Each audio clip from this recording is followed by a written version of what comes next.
the perception of the Public Protector's Office was excellent when she was in that office. I also think that how many other public protectors can one name? The Public Protector's Office was sort of, in the limelight when Prof. Madonsela took over.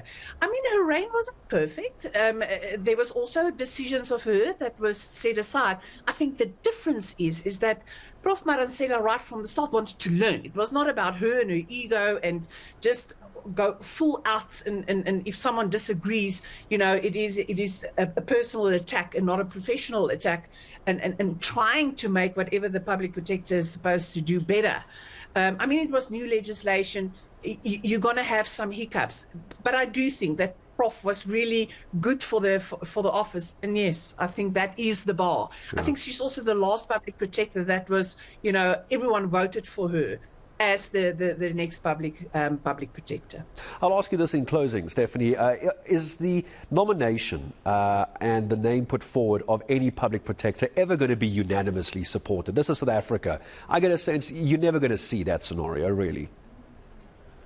Probably not, because it's so politicized. It is, we were talking about it. Isn't there a process one can follow that is more independent? Because political parties a year before elections is going to be at each other's throats, and they have to pick the next person that is fit and proper. And also, I do think, although the process that was followed was probably the right process in the sense that it was public participation, I think the time that they given themselves was too little. It is not about picking the best candidate out of the interviews. It's about picking the best candidate.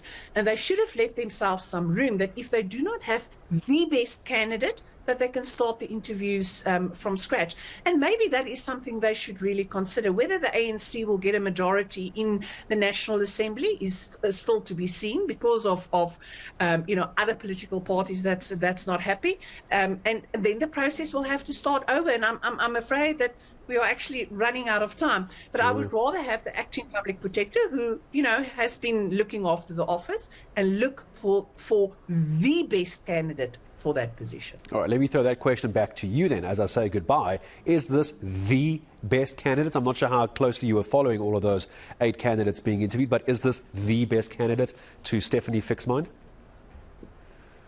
I think she's an excellent deputy, if that answers your question.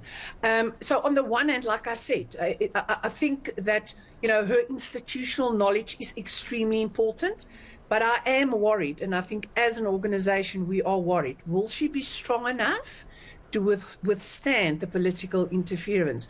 And isn't she too exposed to the political arena already? If you want to have a look at her history, and those are the type of questions that is this the best candidate?